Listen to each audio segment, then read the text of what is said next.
Hello, hello. Waet Geisukisquat Kafiniskus. That's hello in Sinaxt, in Selshin and Tanaha. Welcome. Um, we've got 350 people and growing, rolling into the webinar. And so we promised you workshops. We promised you that we would be able to see your faces. And guess what? Nearly 5,000 of you signed up for this workshop alone. And there's limitations to how many people can be in a meeting together. So we've had to switch to webinar. Look, people have found those reaction buttons. You got it on the bottom of the toolbar. You can chat with us that way. The chat is enabled. Hi, everybody, hearts and thumbs and celebrations. We are so excited to be back with you. And I wish I could see all your smiling faces. And my favorite lady who's on the treadmill. I know you're in there. I know you are because you've been to everything for the last few years. But I'll just have to imagine it as we roll through. But thank you so much for joining us in this space. My name's Jade Beryl. I am the Director of Learning at the Outdoor Learning Store. I'm joining you today from the traditional unceded territories of the Snipes. It's the people of the bull trout. I live in Skihikaton, which means where the ridgelines meet the water, nestled between the ridgelines of the Monashees and the Selkirk Mountains, along the banks of Skihikaton, the Swift River or the Columbia River. I'm deeply honoured and grateful to join you today to be a part of this learning space. I'm just going to start the PowerPoint so we can scooch in. And perhaps you'll hear some fall sounds in the background. Welcome, everyone. This is the Outdoor Learning Full Virtual Workshop Series. It's September 19th. We are kicking off with naturally inclusive, engaging children of all abilities outdoors.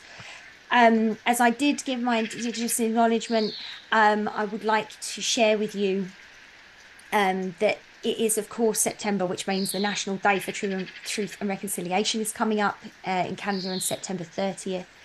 But our commitment is that truth and reconciliation in this work is not just on one day. It's fantastic to have a day to honour and celebrate, but it's every day. So through that, we are running various different things. Year-round learning, the 4 Seasons of Indigenous Learning initiative, which involves online resources and learning modules put together by Indigenous knowledge keepers, elders and educators, and featuring these 10 fantastic diverse Indigenous voices sharing in live gatherings. So there's a link in the chat. You can join us. We're also focusing on the story and bringing in a lot more Indigenous voices within our resources. This is one of the newest ones. It's called Strong Science. It's linked to Canada-wide and would be applicable to the US. Indigenous perspectives on science connected to different animals. And there are 16 books and accompanying teacher guides. And we're also, the next big Pro-D we're hosting with the Classrooms to Communities Network is a virtual professional development gathering online that features 3 different fantastic Indigenous-led panels, discussion groups, and Indigenous learning workshops, and is open and closed.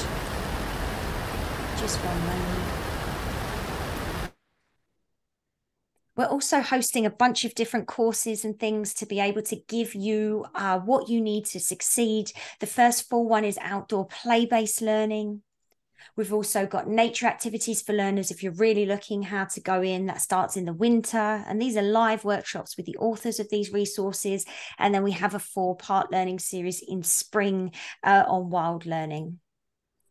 I'll let Steph, who's been working hard behind the scenes, unmute and introduce herself. Hello. Yeah. And already the chat is so busy. It's so lovely. I know we can't see your faces, but it's always nice to see everybody in the chat at least. I'm Steph. Welcome if you are new, and welcome back if you have been here before.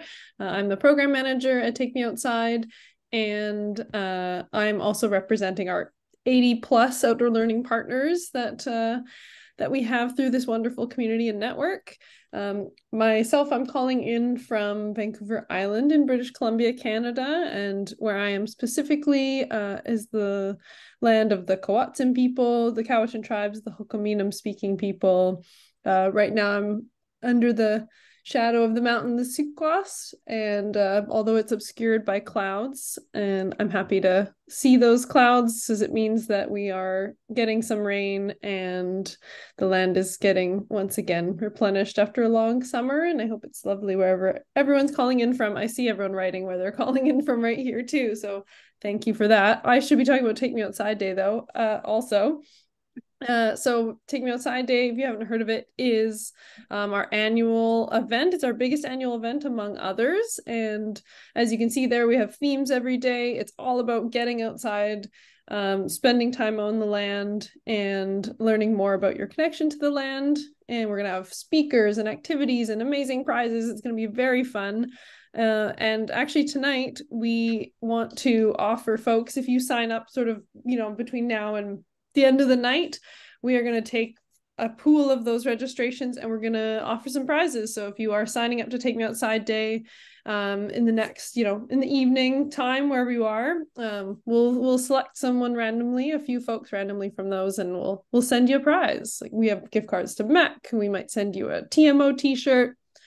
Yeah, we hope to see you there. And I know the chat is very busy and I'm putting links in the chat, but they might get a little lost, but you are going to get a follow-up email with all the links, the recording, the certificate, everything like that. So don't feel stressed if the chat is too busy for you. Amazing. Thanks, Steph. Yes, to sign up, I did put a link in there for Take Me Outside Day, but Steph will put another one in there to make sure that you can dive in. There's some fantastic themes that are a part of that. And again, we start with Indigenous Acknowledge.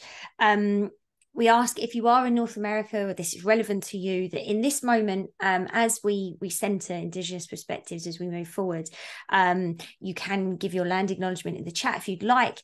But I wonder if we could start a waterfall of maybe one way in the chat, one way that we are or can take action this month, particularly, or as a starting place for reconciliation, and whether that's with the people or the land.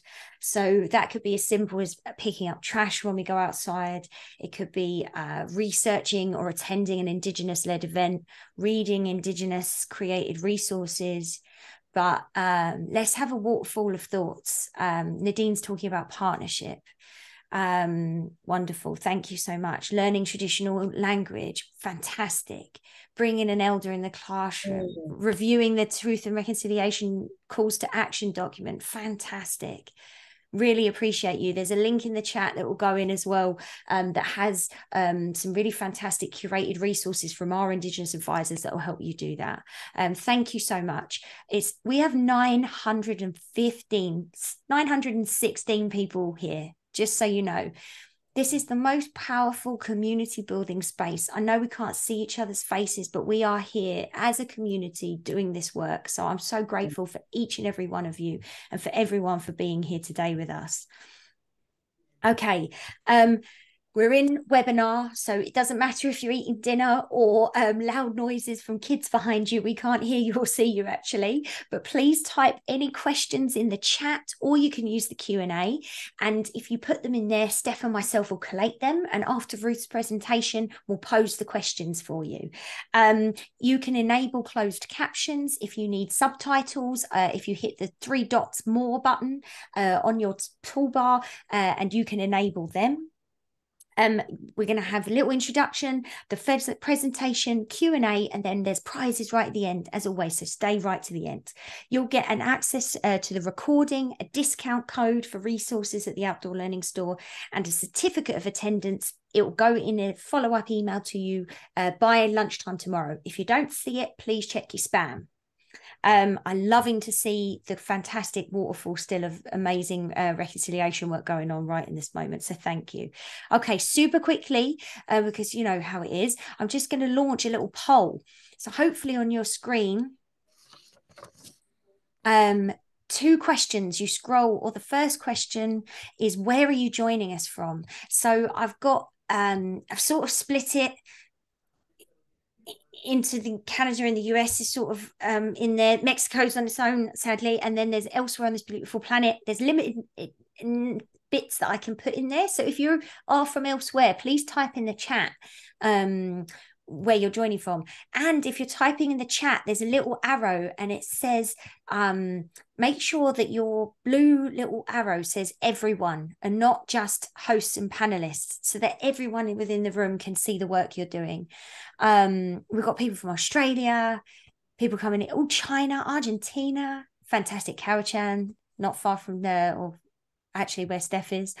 Amazing. So thank you so much. I'm going to end the poll there. 700 people. So we got a pretty good representation, hey, of across Canada and the US here, and people joining us. So that's fantastic. And I've just got another question for you, and it's asking, who are you in this educator space? Are you a formal educator, admin support special needs? Are you in formal recreation, something like that, or a parent, homeschool, guardian, family educator? And often we get people who are none of the above, but they're just passionate about outdoor education. Feel free to share in the chat like what this means to you or why you're here with us. And I'll just give it a couple more seconds. 5 seconds, 4, 3, 2, 1. Okay, I'm ending the poll. I'm going to share the results. So look at this. Every single category of educator, right? Anyone sharing information has joined us here today. And so my heart is so full to have each and every one of you here. Lots of people from early childhood and even admin and support. So really fantastic. Okay. I do just have to, there's going to be art at Take Me Outside Day, nature art, get involved. I forgot to click. We have some fantastic partners that are international, that are from the US. I wish I could say all their names, but I just don't have time. We've got over 70 outdoor learning partners.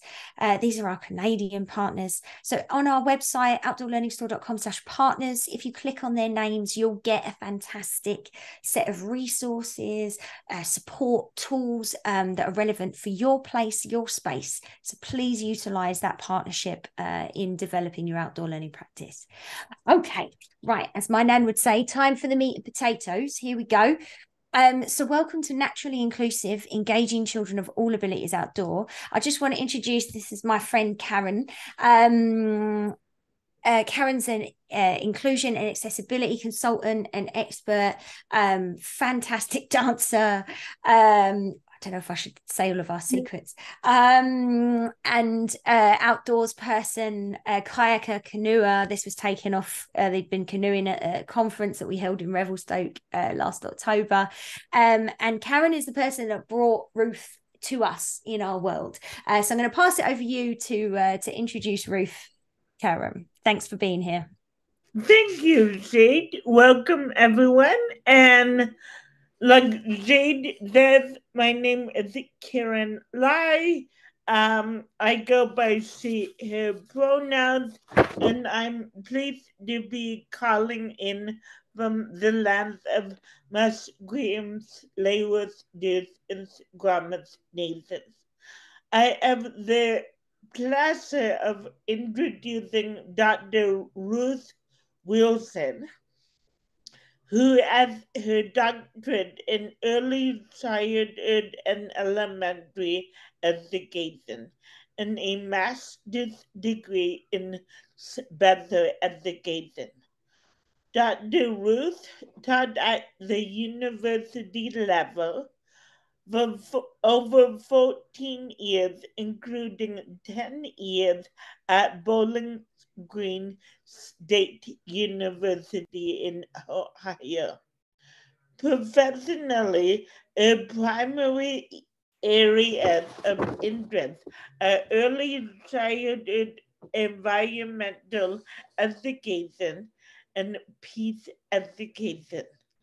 Much of Ruth's work focuses on holistic development of children with an emphasis on connection between body, mind, and spirit. She works as an educational consultant and curriculum writer and better expertise in the area of early childhood environmental education, and other initiatives in connecting young children with nature. Warm welcome to you, Ruth, and thank you for being here today. Thank you, Karen, for that beautiful introduction. I come from New Mexico. As Karen mentioned, I did teach in Bowling Green, Ohio, in early childhood special education, but that's where I really started my work with connecting children with nature. And I do have to say, my time with you today, I'm feeling both great delight because my work with connecting children and nature started in the early 1990s. And I have seen so much growth since then in people's interest in the connecting children and nature. So my delight is being with all of you. And in a way, because it's virtual, I don't see you. I think I feel you. I think I feel your enthusiasm. The fact there's so many of you here and from so many places and different roles that you play. So while I feel challenged in that I can't see you, can't hear you, I still feel very close to you. My other challenge is I have taught classes while at the university that were 3 hours long. And I think Jade said I have 30 minutes. So I'm challenged to give you all that I can in a little bit of time. But I'd like to start with the book of Naturally Inclusive. And I know, yes, there's the slide. So it's got my name there as the author, but I have to tell you, this book would not have happened without over 30 enthusiastic people who care about children with differing needs and their connections with nature. So I've had parents and teachers and therapists and others just saying nature is important for everyone. But we often see that children with differing abilities sometimes are left out. So when I see my name there, I say, please think of the whole team of contributors. So there are over 35. So this book came about and its life is sparked by the many contributors to the book. So I do want to recognize that. So that's a little bit about how the book came to be. It's all these people sharing their stories. And there's a little bit more to the why. I do work with the Children in Nature Network as the curator of the research library, and I've been doing this for about 6 years. And during this time, I have noticed, well, I've read over 1,000 research studies documenting the impact of nature in children. So much of the research, especially looking at programs and what they're doing, focus on what we would say are the typically developing children. There aren't a lot of programs that say, well, we also include children with differing abilities. So in the many, many studies, I see there's somebody left out, and it's often the children with differing abilities.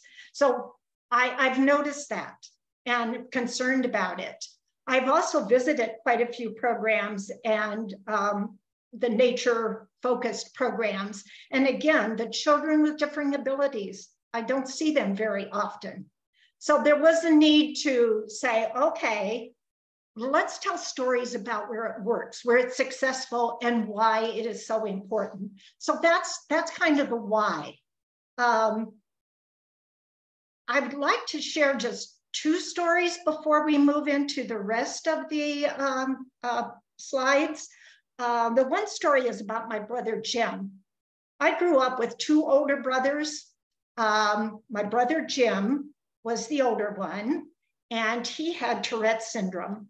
This is many years ago. I'm 80 years old. My brother was 4 years older. So this goes back a ways. Jim was never diagnosed as a child with differing needs.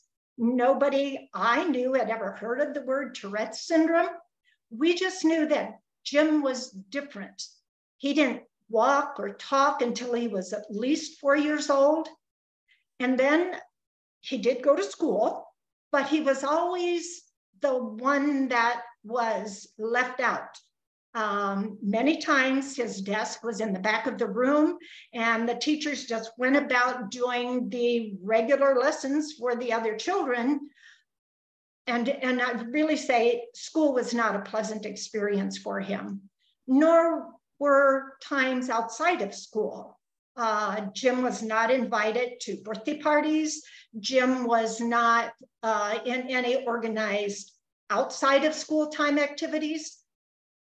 So I would say, just remembering our childhood together, his was not a happy childhood. And today, as I think about it, it still gives me great sadness. The other story I wanted to share was many years after I had already started teaching at the university level and teaching special education. I was at a park on just one of my day off outings, and I saw a school bus drive up. And this story is about a girl with physical disabilities. She was along on a field trip. She was on that school bus. She was a part of the group, but only up to a point. I watched as the children got off the bus. Most of the children were laughing and talking and kind of in a hurry to get off the bus, to get under the trees and to the picnic tables. So all the children got off except one. And that one was the child with mobility assistance. There was an aide assisting her. She did have a wheelchair, so the aide took the wheelchair first, got the child into the wheelchair, helped the child get down the steps by telling her, hold the handle, be careful, step carefully. She helped the child get into the wheelchair, pushed the wheelchair over to a table apart from the other children. So we might say this child was mainstreamed. She went along on the field trip, but she really wasn't included. And you know, she didn't seem very happy that day either.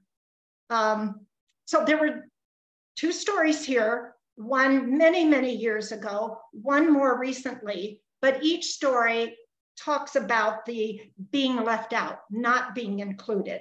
So we're going to move to the next slide, which is all about belonging. And belonging is something that it's more than a word. It's such an important part of our human experience, our positive human experience. Belonging is a feeling. It's the satisfaction of feeling we're a part of a group. And it's the experience of companionship. And we know what that means. If we have close connections and we feel accepted by family and friends and other people in our social circle.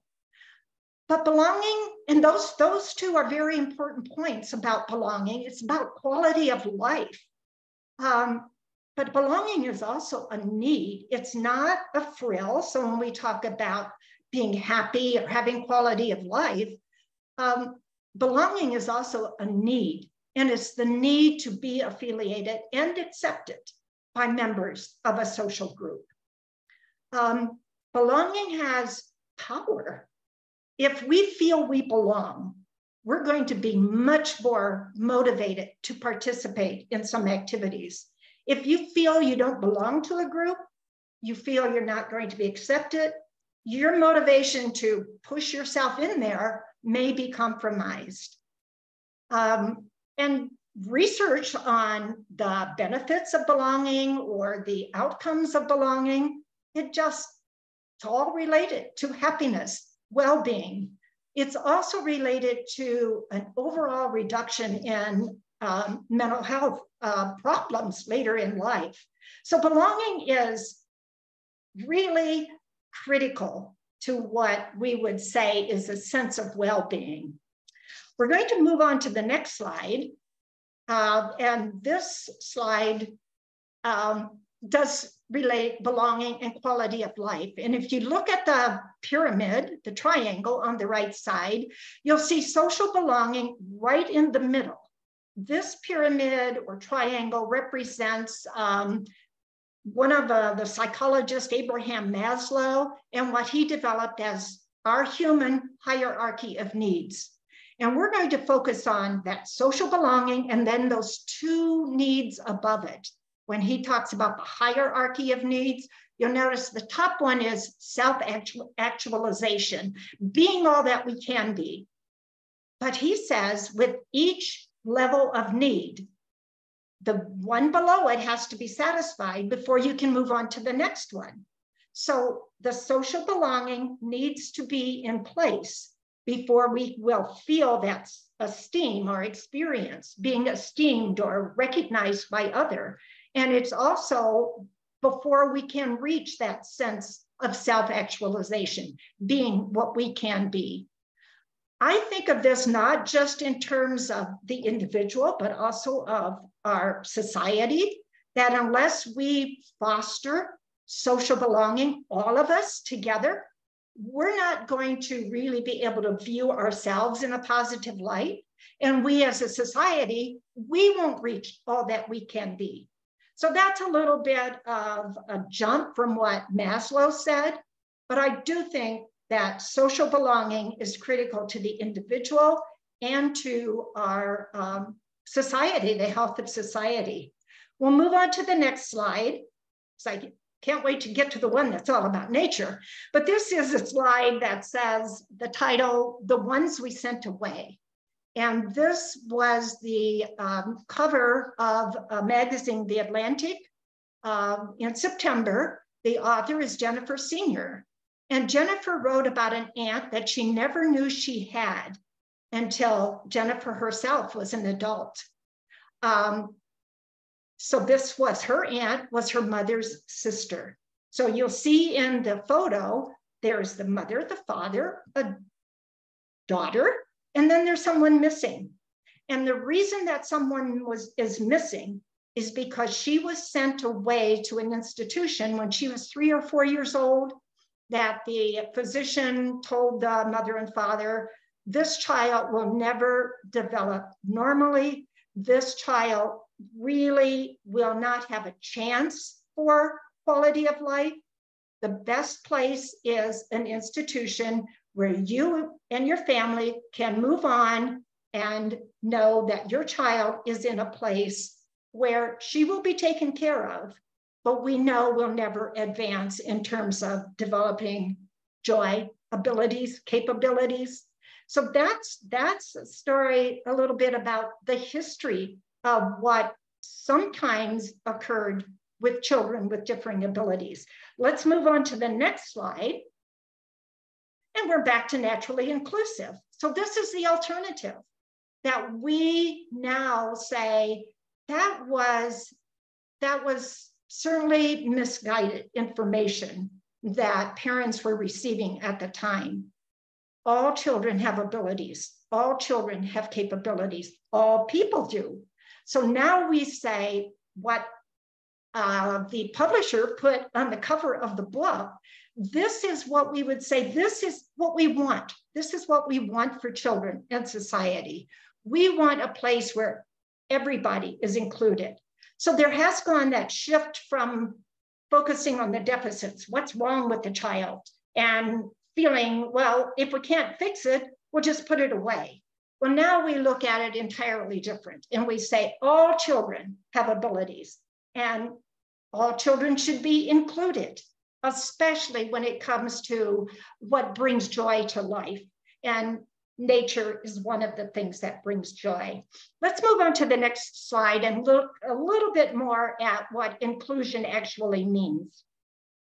I think I've already talked about inclusion means no one is excluded. Inclusion means we don't discriminate. And there's a word that's in the literature sometimes that says ableism. When we plan our environments and our activities around able-bodied people, that's a form of discrimination. Of course, now we say, well, everybody is able-bodied in some ways. But we have to think about the fact that so much of what we build into an environment, of how we plan our programs, tends to be based on the person who we may say belongs in that realm of normality when it comes to physical abilities, emotional abilities, cognitive abilities. Now, inclusion says everyone belongs. We'll move on to the next slide where we talk about inclusive groups. So we probably say, well, we want our group, the group we work with, the groups that we pull together, we want them to be inclusive groups. So one example we might say is an inclusive group, assimilation. We go for assimilation. So the child with differing abilities or the person who is different in some ways, they come knocking at the door and they say, can I come in? And if we open the door and say, well, yes, we want everybody to be a part of this group. But if you come in, this is the way we do things. This is the way we operate. This is the way we think. This is what we believe. That's would be more assimilation. We will assimilate you, but there are certain rules. And so that's not real inclusion. The other middle type of inclusive group would be more like integration. And this would be the group embraces the individual. We set the table and we have a place there for you. We reach out to you. That is closer to a more inclusive group. But there's a third kind, and that's true inclusion, where what we do, the intent is to make that individual feel welcome, to know that they belong. So if you have questions about that later, I'd be happy to answer. That was just a very quick overview. Let's move on to what I call is my favorite topic. Okay, why nature? So naturally inclusive, why that nature part? You already know this because you work in connecting children with nature in some way.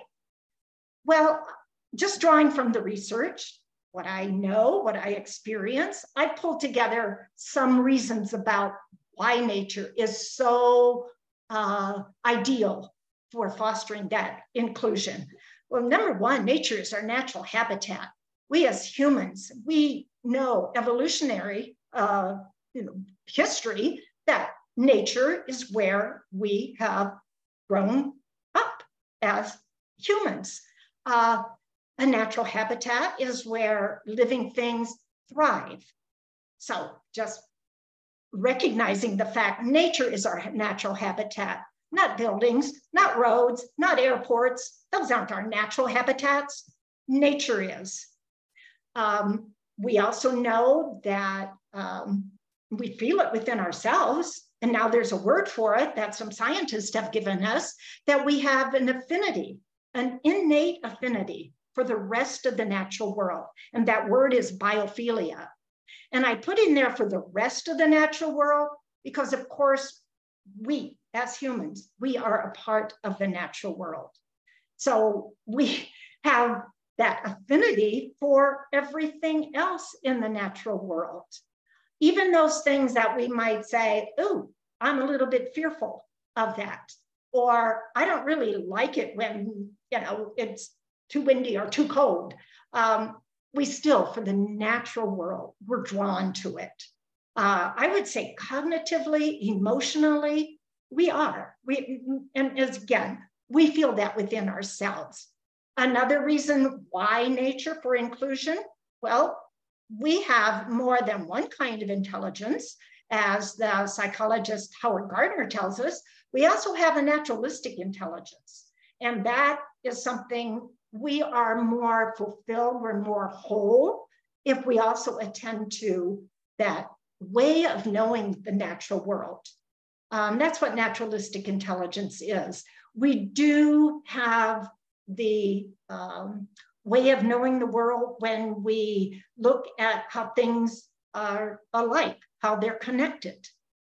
And moving on to the next point, there's a goodness of fit between what nature offers and what children need and want. It's sort of like that glove that fits exactly right, or that pair of shoes. It just feels right. The affordances of nature are I call them gifts, and sometimes invitations, what nature has to offer, and then what children are drawn to, what they need, what they want. That goodness of fit. It's another reason why inclusion works so well in the natural world.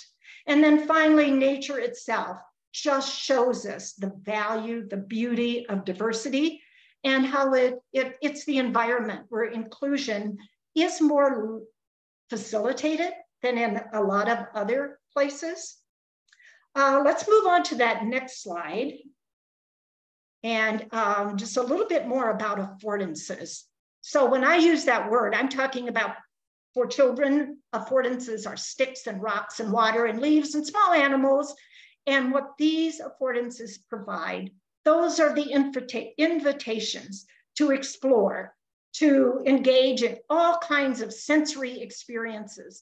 So children will wade in the water, they'll splash, they'll build, they'll climb, they'll do risky things because that's what the natural environment is inviting them to do. They'll do a lot of experimenting through trial and error. They'll do a lot of problem solving.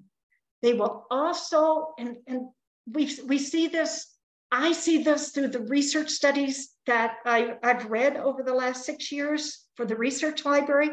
Children tend to cooperate more when they are in a natural play space rather than in a more manufactured play space.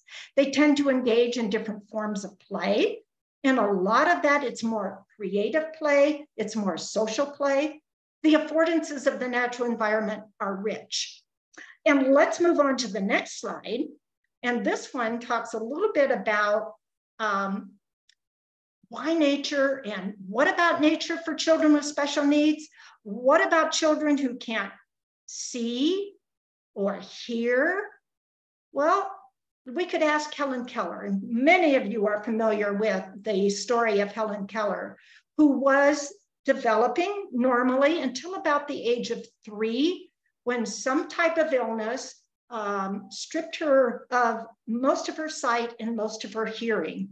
So a teacher came to work with her and doing the spelling in her hand to help her learn how to communicate, using a different form of communication. And the magic happened, the water at the pump. I watched the movie recently where they told the story of Helen Keller and her remarkable teacher. The teacher tried spelling the word brush in the child's hand, the word, one of the toys, a doll. Helen wasn't getting it. It was one day at the pump.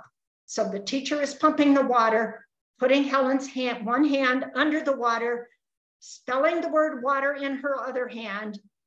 Helen made the connection. It's, oh, there's a word for this. And what I am drawn to, what I keep remembering, it was water. Water, not some other toy. It was water, something we use every day. And it was that feel of water, the splashing of it, the wetness of it. So Helen Keller went on to learn, of course, many, many words to communicate very effectively. And she talked about the wonderful ways of knowing the world. She talked about ecstatic mornings, just wandering in the fields around the place where she lived. She had those ecstatic experiences, even though she had visual impairments, she had hearing impairments. Still, she would talk about the delicate tremble of a butterfly's wings. She wrote about the soft petals of violets, the velvet of a rose, the utterances of animals. And we might think, well, isn't that out of reach for some of the children with differing needs, differing abilities? And they have differences, not necessarily deficiencies. So they have a way of connecting to the world and make their world very rich.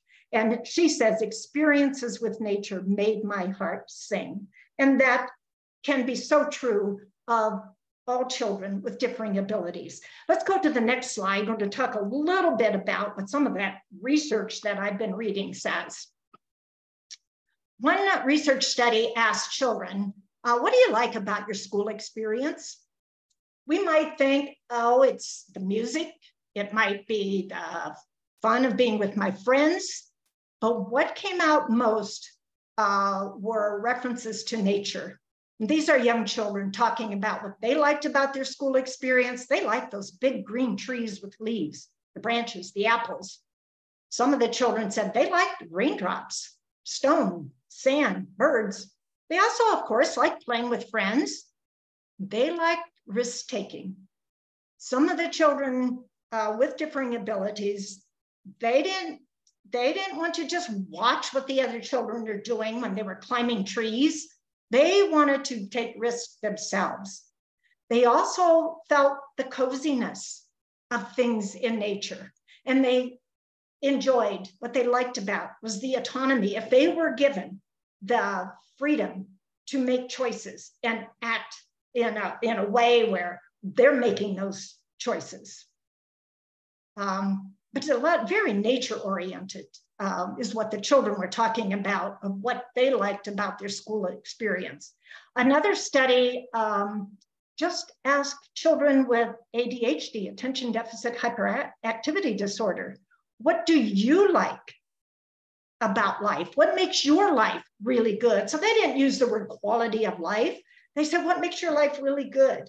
And again, the dominant theme, the main thing that the children talked about of what made their life good, it's outdoor activities with others. So we see again, the children are telling us what they find wonderful, beautiful, exciting about life. It's got to do with nature. It's about being outside with others. And then what children with special needs want, they want to be safe. They don't want to just watch. They really want to be with other kids. There was one study that asked a group of, I think they were 8, 9-year-olds, how do you think we could plan play spaces where children with differing abilities could really participate, where they would feel that they belong, that this play space is also for them. And this study I did write about in the book. It was just, I found very informative. So the children who were a part of the study, and here I see there were 7 and 8-year-olds, they were told about universal design, that how can we design an environment that's not based on ableism, that it's more inviting for everybody. Everybody can access the environment. Everybody can participate in a meaningful way. So the children were introduced to that idea of universal design. And then they were asked, what do you want the playground to have so that it will be inclusive? And what should it have so that everyone could play? And here were some of the children's answers. Well, there should be quiet spaces where children with some sensory disorders can find a quiet place to relax. So they want a place that is more like a refuge. They also wanted a place where they can engage in nature play, where they can use those affordances of nature, a place where they can feel the relaxing, calming properties of nature.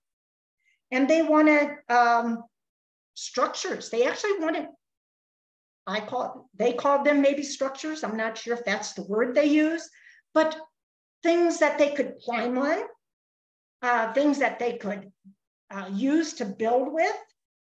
And they wanted these to be accessible for all the children. They wanted all the children to be able to move about. So no watchers, everybody is doing something. And let's move on to the next slide where we talk about, and it's from the research, what benefits do children get from nature? Well, if you say, well, what do children need for healthy development? All of the areas that you see listed on the slide would be important. And there are research studies showing each one of these areas are facilitated, prompted, helped through engagement with the natural world. So in terms of physical development, the children, part of it is motivation.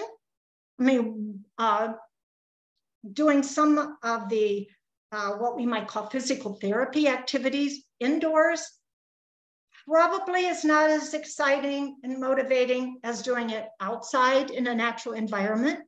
We already talked a little bit about research showing that social development, children tend to be more cooperative, tend to be more socially interactive, tend to engage in more fantasy and imaginative play with others. That's all a part of their social development. They tend to do that more in the natural environment. The emotional development, nature is sometimes called a place of solace, a calming place. That helps in terms of emotional development, but so does agency, the ability to do something. So it gives the children the chance to be successful in doing something, making something, being with others. Joint attention tends to happen outdoors where there are interesting things to actually look at. One child finds an earthworm, points to it, talks about it. Other kids come over to take a look at it. Conversation ensues. It tends to happen with natural, especially animals outdoors than indoors. Empathy, we have studies about children concerned about the baby trees to make sure that they get enough water, that they're protected. We talked about the enriched play and exploration. I have another list that's harder to measure, perhaps, that research talks about it, but because it's harder to measure, we might not see it in research studies quite a bit. Benefits of nature engagement certainly includes surprises. You know, it's not as predictable when you're outside. There tends to be more surprises. There tends to be, I just have the word presence, a presence that you're present to the tree, that the tree is present with you. And this gets into that idea of nature is our natural habitat. We are kin to all other living things. And that's a part of the presence that children often experience when they're outdoors. The natural world is something real, present to them. Jade, how are we doing for time? I'd say it'd be wonderful if we could wrap her up there, so because there are some fantastic questions. Oh, and I can't wait for the questions. Okay, well, let's move to the next slide. I don't have 3 hours, so I'm going to have to refer you to resources. The Children in Nature Network is one that I've been talking about. And as a part of the team, I helped to develop a toolkit. And it's about connecting children of all abilities to nature, play, and therapeutic gardens. That toolkit, I didn't put it together by myself. There are rich resources that you will find if you go to the website listed there. And generally, the resources through Children in Nature Network, it would take you a very long time to go through all of them. I work with the library, with the research library, and every month we do a digest. So we have been having the digest themed. So the theme for September, it's children with differing abilities.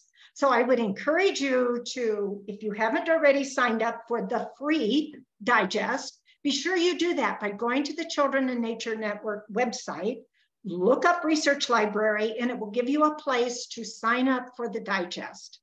So that's a resource, and that toolkit will bring you many, many other resources. I really rushed through that, and I feel like, what's the most important thing? The most important thing to me It's that power of nature, the power of nature to do wonderful things for all children. It's the wonder of nature, that it's not just something children experience and then they let it behind when they move into adulthood. It's something they carry with them. It's Louise Chawla, a researcher who's done a lot with children and nature. She would say those experiences, those magical, wonderful experiences with nature in childhood, they are with us like radioactive jewels that emit energy throughout our life. We want to make sure that all children have that experience while they're children, and then something they can carry with them throughout life. And we know for ourselves that nature has that wonderful power of enriching us. I guess a part of my mission continues. Let's really broadcast that message. It's for everybody, and it can do such amazing things. The question of what is nature comes up once in a while. That's a difficult and perhaps perplexing question, but I know it's not. It's not just a backdrop to our activity. It's something much more real. And that is something that I would hope we all attend to in terms of thinking of that relationship as it's real. It's a part of our affinity. It's kinship. I better move on to questions. So let's do it, Jade. Wonderful. Firstly, thank you so much. Just so powerful, so moving. Really appreciate these big topics and having these beautiful conversations about it.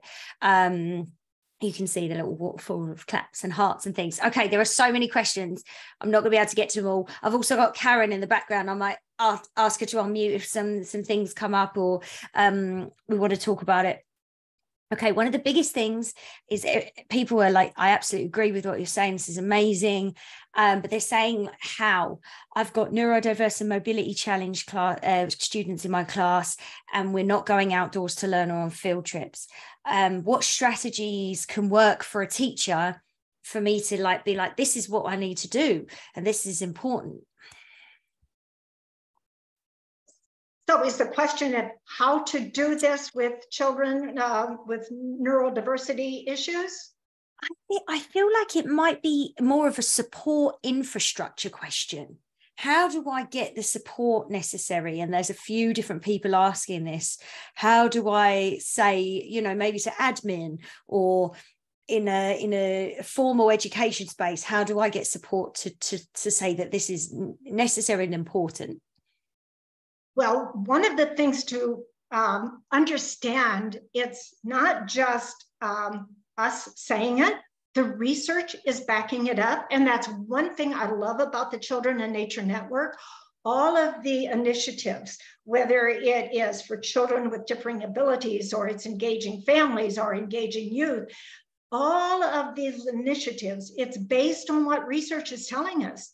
And what the research where it comes from, it's from educators, but it's also from the medical profession. It's from mental health. So use what the research is telling us, and then also listen to the children and see when the children are most happily engaged, motivated. And again, I know if you're a teacher, you will need the administrative support to say, we're going to spend every Friday outdoors all day. I mean, you would need an administrator probably to agree with that. It does happen by people who are understanding of the importance and passionate enough to really go after it. And maybe it's also a matter of talking to others who share your frustration that you don't have the support. And sometimes it might even be from parents, parents who want to be very protective of their child, or say, my child should be in a therapy room instead of outdoors at the park. So maybe talking to others who are sharing those same frustrations, and how do you get around it? In the medical profession, some physicians are actually writing prescriptions. So they're not just talking to the parents and saying, nature is good for your child, and you should spend a lot of time outdoors with your child. They're actually writing it as a prescription. I think it could be written as a part of IEP goals, being comfortable and competent outdoors. Karen, did you want to have anything you wanted to add on about maybe advocacy?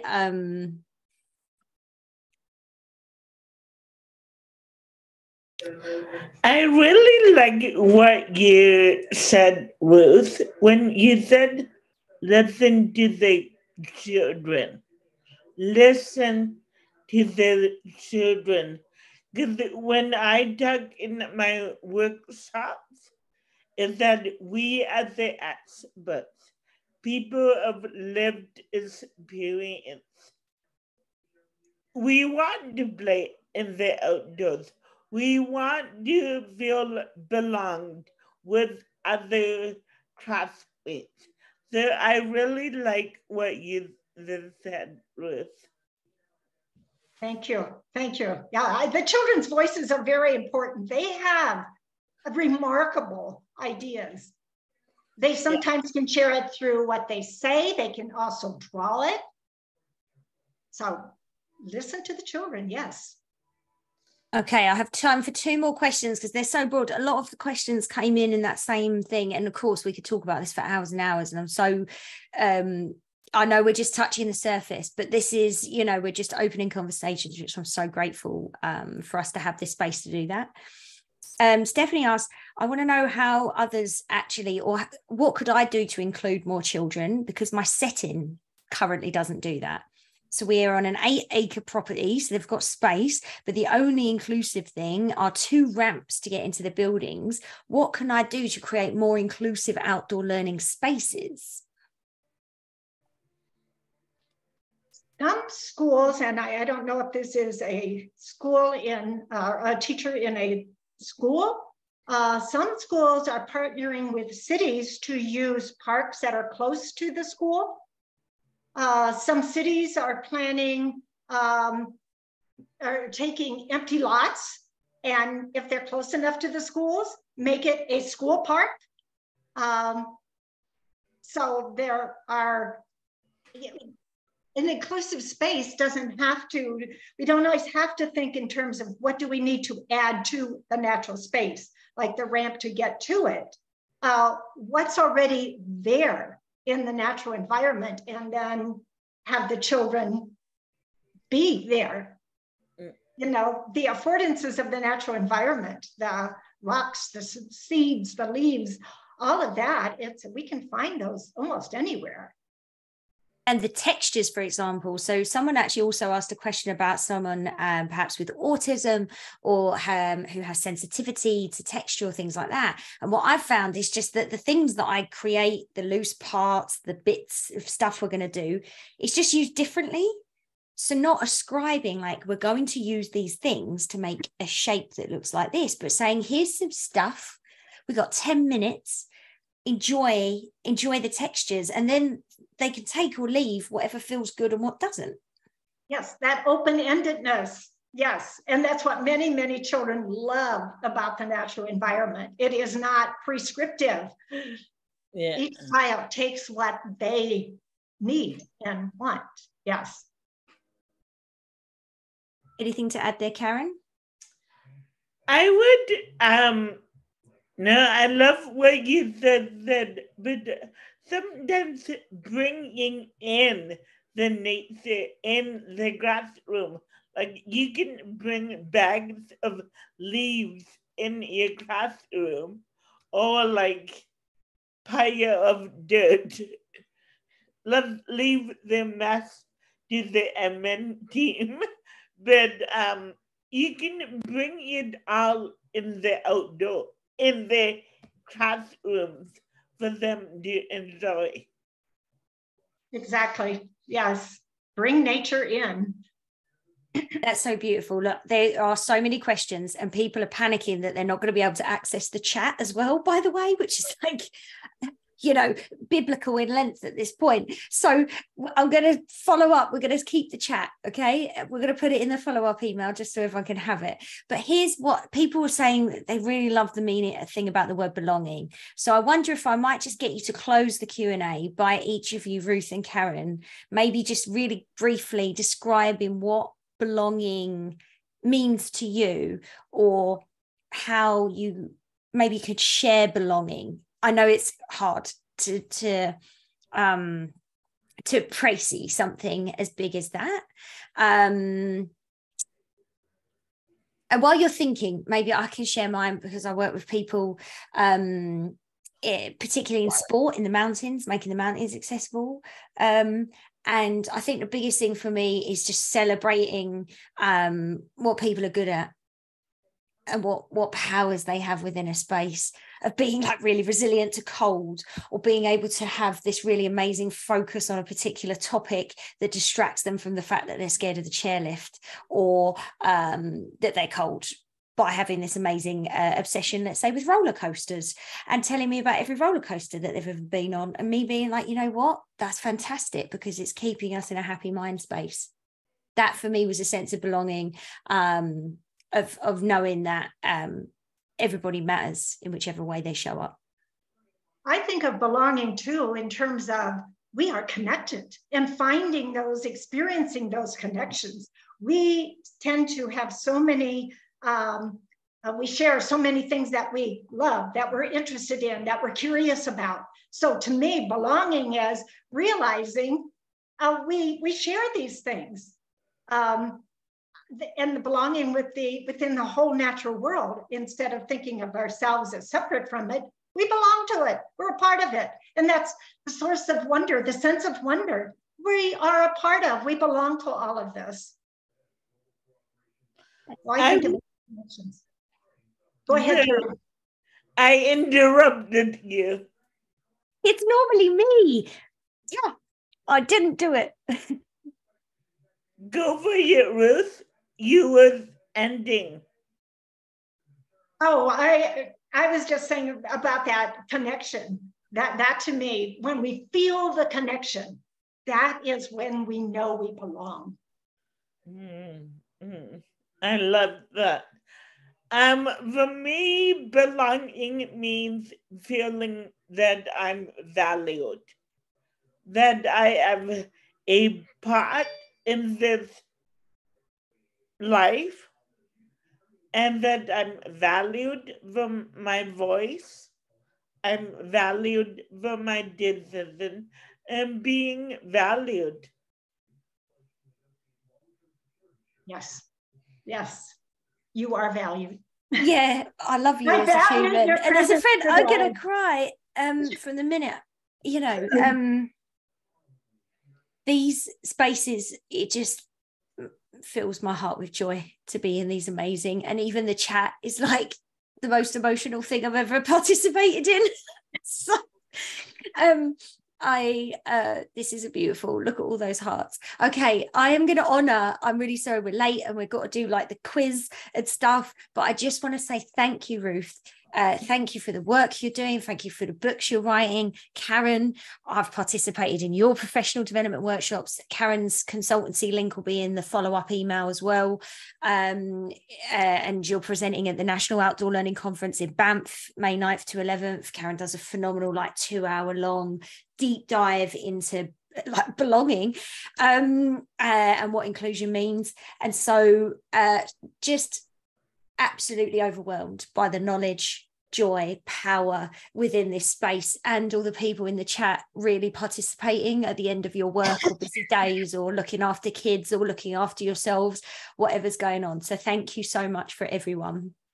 I don't really want it to end, but I do have to say we have to keep going.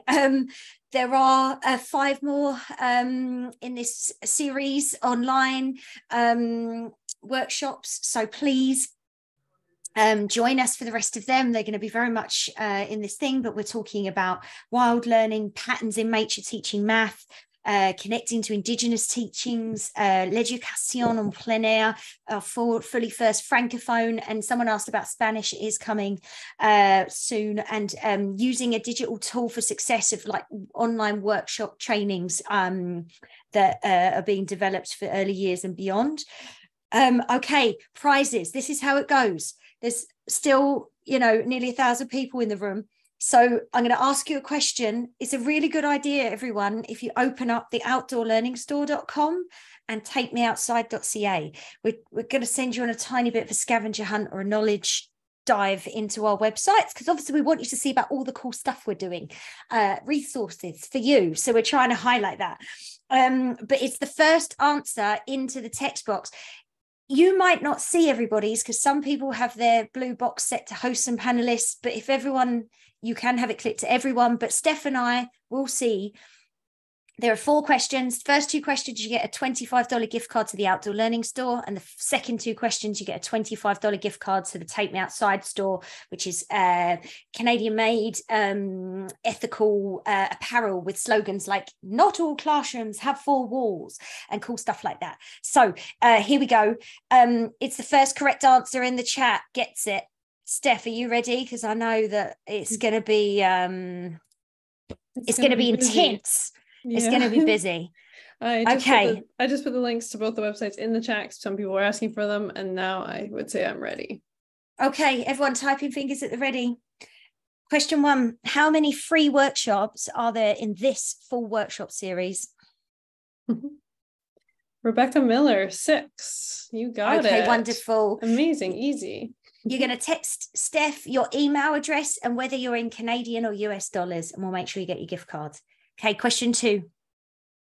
What event is coming up hosted by the Outdoor Learning Store that's a 6-part series? I'm looking for the full title. It's our newest event, outdoorlearningstore.com/events.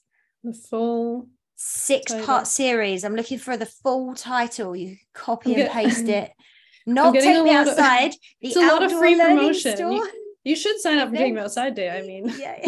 Take Me Outside Day is. Oh, I think I saw it. Oh, I'm not scrolling fast enough. Oh, there you go. It's Amanda Zhang. It looks like on mine, Jade. Okay, I thought I had Alice, but maybe I might have you scrolled got it too far. There's so many people this time. 5:07 p.m. What was yours? 5:07 as well. Okay, I think we might have to do both of them, Thalis and Danielle. Okay, you both get a $25 gift card to the Outdoor Learning Store. Yes, the next coming up is outdoor play-based learning and learning and unlearning. So we're looking at the way play. A few people asked questions about how do you, when people are just trying to organize the fun, when do we let them play? Well, this 6-part learning series will really dive into how you can sort of facilitate that within a sort of formal educational environment. Thank you so much. Please send Steph your email and a private message either for Canadian or US dollars. Okay, last 2 questions. This is for $25 TMO gift cards. This is just Canadian dollars. Question 3, what date is Take Me Outside Day 2023? Wow, amazing. Valerie Miller, so quick. October 18th, 2023. Congratulations. Join up. It's free. It's so many resources, amazing workshops that you can play during the day with your kids, child friendly. It's going to be awesome. Okay, final question. What date is the National Outdoor Learning Conference? You'll see it on takemeoutside.ca/conference. It's a date range. In 2024. Mm-hmm. It is a date range. That's true. 3 days. I haven't seen the 3-day range yet. Oh, I got it. Oh, Cindy? Oh, no, it's way higher. You're right. Yeah. Cindy. Yeah, Cindy Green, May 9th to 11th. Yeah, if you want to meet Karen, maybe Ruth. We haven't talked about it yet. Maybe I'll try and see if you can come on up. But yes, it's 3 days of outdoor learning workshops covering Indigenous learning, climate change and environment education, and health and well-being in its relations to. And the title is Where Place Meets Pedagogy. So we're meeting research and practitioners together. If you want more information, we'll follow up email. Please feel free to just hit reply and you'll get one of us. Okay, deep breath. I'm so grateful for your time, Ruth, for sharing with us and for the book you've written. In your follow-up email, again, you get a discount code for 5% to get off Ruth's book if you're interested.